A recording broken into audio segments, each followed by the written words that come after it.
Welcome back. Tonight we turn our attention to the deepening cracks within the People's Democratic Party in the Southeast. Stakeholders from the region have rejected Senator Sen Anyanwu as the National Secretary of the People's Democratic Party. Now, while it is still unclear as to the reasons for this new position, it raises questions about the region's representation and the PDP's preparedness ahead of 2027.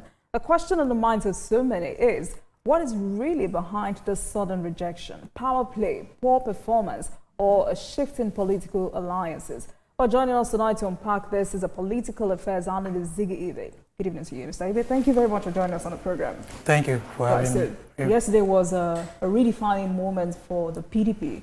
Do you agree? Oh, yeah. But unfortunately, they couldn't make good their names. How? Once more.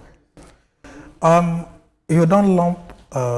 You don't bring upon people what is not right for them, okay? And I don't know why PDP refused to adhere to certain agreements by the party leadership. And they are not tired of these perennial issues, always. You know. Was there any agreement anywhere? Agreement was that when Anyanwu was leaving, then somebody else was voted in. Okay? Sunday day was voted in, and Anyanwu... Was he voted in or appointed? Appointed. The party accepted him to be there. It was ratified thinking and that endorsed. Anyanwu was going to win that. Not thinking. Anyanwu left his position. You can't eat your cake and just have it back. Anyanwu left his position. Okay? And there was no agreement for someone to hold the position for him. And also at the same time, it was not constitutionally binding. Good. That when he leaves, he cannot come back. He can't come back. So the issue remains that when you leave that office, you leave for good. So coming back... But nothing in the constitution of the PDP indicates that. That's what I'm saying. Nothing in the PDP constitution indicates that when he leaves for good. That is just the headache. But the issue is that Anyanwu left that position, he wasn't promised coming back to take over that position from whoever that was appointed. Okay? You can't just eat your cake and still have it. Now, going to court is PDP ways of trying to settle their cases here and there.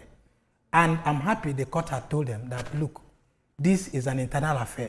Settle it yourself. And they've settled it. And settling it means they want to continue in their problems. Not just creating more problems to settle one. Okay. You understand? So what message does this? The issue is this. When the caucus of the party met, it was agreed that these people, Ude, will continue that job. Sunday Ude Okoye will continue that job. For a PDP group again, or national body, to come back and reinstate Anyanwu was a slight on the people who appointed him. The caucus appointed Sunday Ude, okay? Caucus from the southeast appointed Sunday Ude, okay? That is still ignoring the voices of the people from the south. East. From the southeast. And that's why they are aggrieved. Who wouldn't be aggrieved? So what message does this send to other party members who may have concerns about internal democracy and accountability? Does this reinstatement signal that national leadership is once again, or like it has always done, assert control over regional What I made factions? out of this is that PDP doesn't know how to solve its problems. They don't know how to put their house together. They keep raising more problems to solve one problem. And that's exactly what has been happening in PDP. If you watch their perennial issues, it has been creating more problems to solve one. You don't think regional issues are easy to manage than when you compare to national issues? It could be managed if you have those who have leadership prowess. I should believe that all those who are at the helm of affairs in PDP don't have the prowess to manage little problems. Because when you are trying to manage little and you're creating a greater one, you've not succeeded. And that's exactly what happened. And that's why the Southeast is taking a position now that if our voices, if our agreement is not adhered to, then we might decide to leave you people alone. To leave the PDP? Yes, and of course, Southeast has not gained anything just from like, PDP. The other governors have left. Does that solve the solution? Does that solve the problem? Yes, that will solve. If I should participate in a particular crisis, thinking I've solved it, and you are coming to create more, what do you want me to do? I should stay with the problem? I should leave. And Southeast is at the center, is at the center of PDP. Because if at this point, Mba, who was a part of these caucus members, is being disaggrieved, what do you think will happen? They've lost the Southeast. You remember Southeast in the past was PDP originated. And now we have only one person.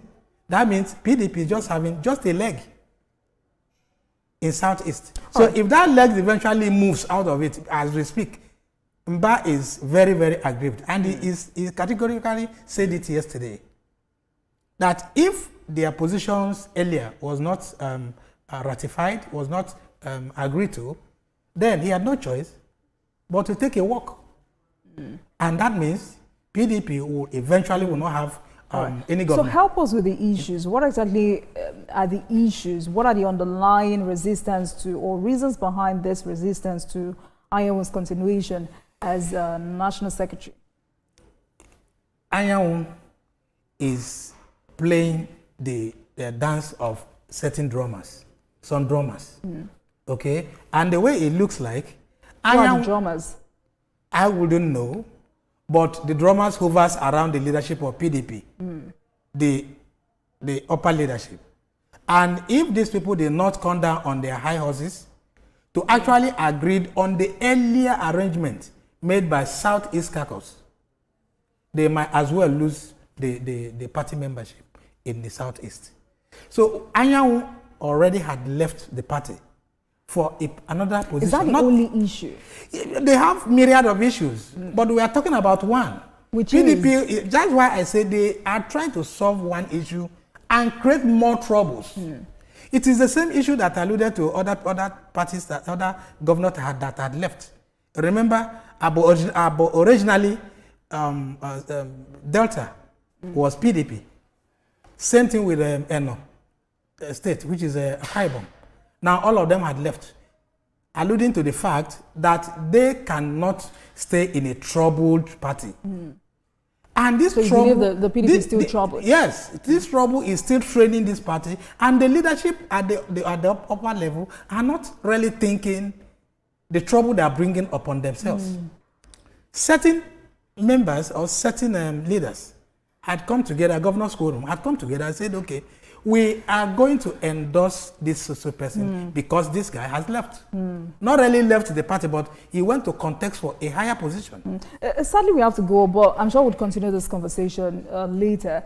But what does this say about the balance of power between the national leadership of the PDP and regional blocs, especially from the Southeast? From the goings, you should know that there's no balance of powers.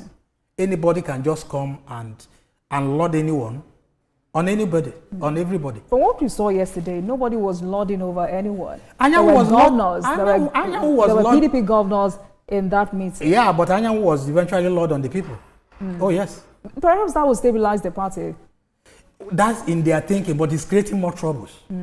That was in their thinking, but it's creating more trouble. And the way it is, I should advise PDP leadership that if Southeast Caucus meeting, which ratified Sunday, is not followed or not agreed to, then the Southeast membership of the leader of the party might as well leave.